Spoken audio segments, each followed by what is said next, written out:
Pensa só, como é que pode uma única ideia ser, ao mesmo tempo, a chave para entender a arte e a mente humana e também a base para a ideologia mais destrutiva do século XX?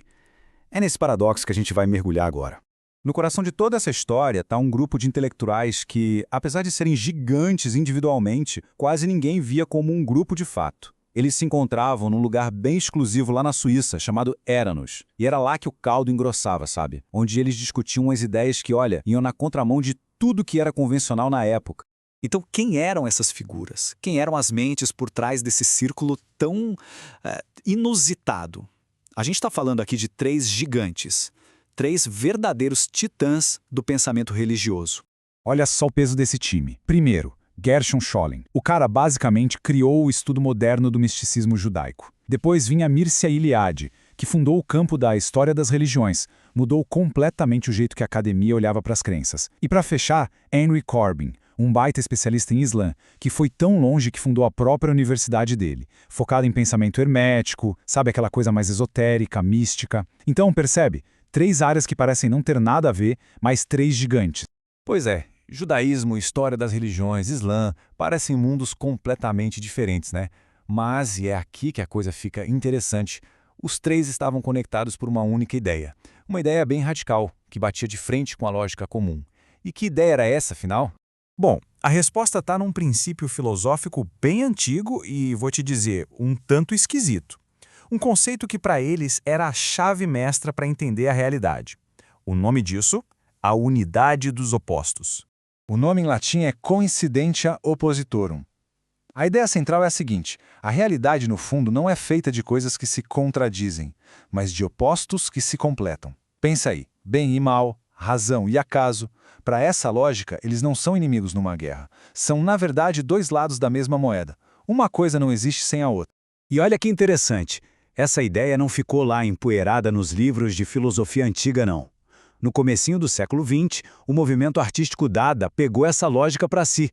A arte deles era justamente isso, uma tentativa de juntar o que faz sentido com o que não faz sentido nenhum, o planejado com o puro acaso. Eles acreditavam que, ao fazer isso, ao quebrar essas barreiras, eles mostravam uma verdade mais profunda sobre como o mundo funciona.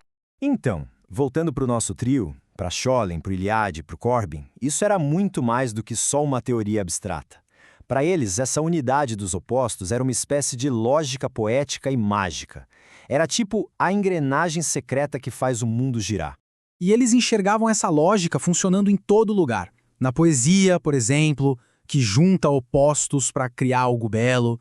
Na nossa própria linguagem, porque, se parar para pensar, a contradição é fundamental para o pensamento. E até na sociedade. Alguns filósofos diziam que a sociedade se funda no que eles chamavam de impossibilidade crível. Um paradoxo que, no fim das contas, dá uma sensação de onipotência.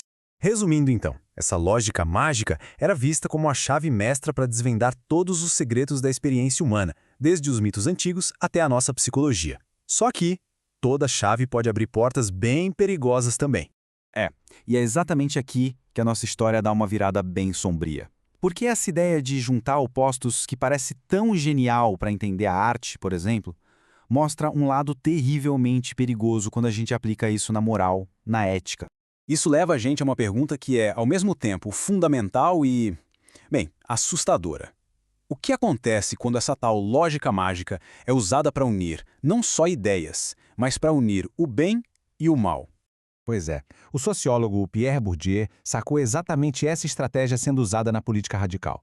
Ele viu como grupos pegavam ideias opostas, de lados diferentes, e reconciliavam elas só no discurso, com umas frases paradoxais que soam meio mágicas, mas que na prática só serviam para apagar as diferenças reais entre elas. Mas aí o historiador Saul Friedlander vai ainda mais longe. A acusação dele é devastadora. Ele diz que essa coincidência de opostos, essa mistura de temas da direita radical com a esquerda radical, essa é a característica mais fundamental do fascismo. E depois do Holocausto, bom, aí essa crítica deixou de ser só uma teoria acadêmica e virou um alerta gigantesco. As consequências de verdade no mundo real de apagar as fronteiras morais ficaram claras de um jeito trágico para todo mundo ver. O filósofo Hans Jonas, pensando sobre os campos de concentração, ele percebeu exatamente isso. Ele disse que, naqueles lugares, os pares de opostos que definem o que é ser humano, tipo culpado e inocente, vida e morte, tudo isso foi simplesmente obliterado, apagado. E o Primo Levi, que foi escritor e sobreviveu ao Holocausto, falou a mesma coisa.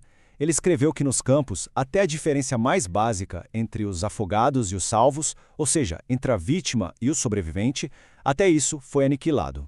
Então, o que sobra de tudo isso é um legado duplo, um legado paradoxal dessa ideia que é, ao mesmo tempo, tão poderosa.